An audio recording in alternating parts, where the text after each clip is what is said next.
বুক জ্বালা-পোড়া হচ্ছে বুকের ভেতরে মধ্যবর্তী স্থান থেকে শুরু করে গলা পর্যন্ত জ্বালাকর অনুভূতি। এ জ্বালা কখনো কখনো শুধু বুকে আবার কখনো কখনো শুধু গলায় বা উভয় স্থানে হতে পারে। বুক জ্বালা-পোড়া হচ্ছে কিনা অথবা অ্যাসিডিটি হচ্ছে কিনা আপনি কেমনে বুঝবেন? পেটের উপরের দিকে মৃদু ব্যথা অনুভূত হওয়া, বুকের ব্যথার সাথে জ্বালা জ্বালা ভাব থাকা, কারো কারো বুক জ্বালা খালি পেটে আবার কারো কারো খাবার গ্রহণের পরে হয়। পাকস্থলী অ্যাসিড সংপৃক্ত হয়ে খাদ্যনালীর উপর পর্যন্ত চলে আসলে বুকে ব্যথা ও জ্বালা হতে পারে। এই ব্যথা ও জ্বালা কখনো স্বল্পস্থায়ী আবার কখনো দীর্ঘস্থায়ী হতে পারে। বুক জ্বালা-পোড়া হওয়ার মাঝে মাঝে ঢেকুর উঠতে পারে। বিশ্রামের সময় বুক জ্বালা-পোড়া ব্যথার বৃদ্ধি হয়। শুয়ে থাকা বা আধা শোয়া অবস্থায় অ্যাসিড খাদ্যনালী দিয়ে উপরে উঠে আসে, ফলে বুক জ্বালা-পোড়া হয়।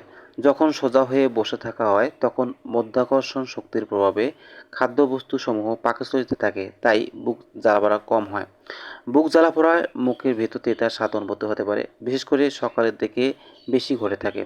সর্বাঙ্গ বুক জ্বালা-পোড়ার একটি অস্বাভাবিক লক্ষণ। অম্ল বা অ্যাসিড পাকস্থলী থেকে গলা পর্যন্ত উঠে আসলে এরকম হতে পারে। আর এই অ্যাসিড কণ্ঠস্বরকে ভারী করে তোলে। বুক ও গলা জ্বালার সাথে গলায় ক্ষত হতে পারে, মনে হয় যেন গলা ছিলে গেছে। অ্যাসিডের কারণে এমনটি হয়। তাই খাবার গ্রহণের পরপর এরকম হলে বুঝতে হবে এটা বুক জ্বালা-পোড়ার সাথে সম্পৃক্ত।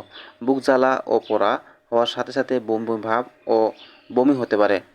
এরকম পরিস্থিতির শিকার হলে আপনাকে অবশ্যই গ্যাসের ট্যাবলেট এসোমিপ্রাজল, ম্যাক্সপ্রো অথবা নেক্সাম এইরকম ট্যাবলেট অথবা ক্যাপসুল আপনি সেবন করতে পারেন।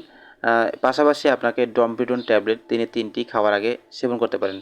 এই ওষুধগুলো সেবনের পূর্বে অবশ্যই রেজিস্টার্ড চিকিৎসকের পরামর্শ অনুযায়ী চিকিৎসা গ্রহণ করতে হবে। তো বন্ধুরা, ভালো থাকবেন, সুস্থ থাকবেন। এখানে শেষ করতেছি। আল্লাহ হাফেজ।